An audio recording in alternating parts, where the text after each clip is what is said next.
The people of India agitated against the arrival of Simon Commission because Indians never wanted the review of the working of the Act of 1919. Simon Commission recommended the abolition of diarchy or diarchy in the provinces. There was no Indian member in the Simon Commission. The Simon Commission suggested the partition of the country. Correct answer. There was no Indian member in the Simon Commission. देखो, ये question history का एक बहुत ही emotional और गुस्से वाला moment है। इस क्वेश्चन में पूछा गया है कि जब साइमन कमीशन इंडिया आया था तो पूरा देश उसके खिलाफ सड़कों पर क्यों उतर आया था।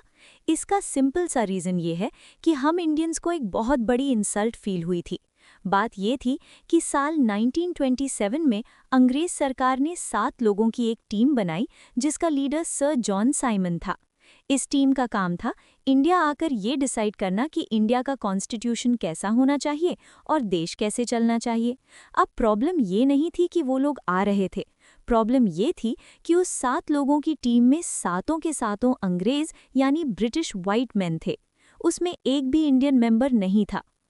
अब तुम खुद इमेजिन करके देखो, वो लोग हमारे देश का फ्यूचर डिसाइड करने आ रहे थे, हमारे लिए रूल्स बनाने आ रहे थे, लेकिन उन्हें लगा कि पूरे इंडिया में एक भी इंसान इतना पढ़ा लिखा या समझदार नहीं है जो उनके साथ बैठ सके।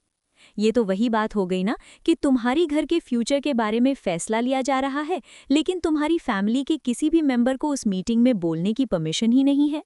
ये हमारी सेल्फ रिस्पेक्ट पर चोट थी।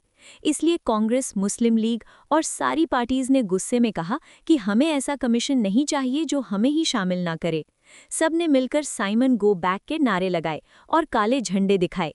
इसी गुस्से का रीज़न ये था कि उस कमीशन में कोई भी इंडियन मेंबर नहीं था।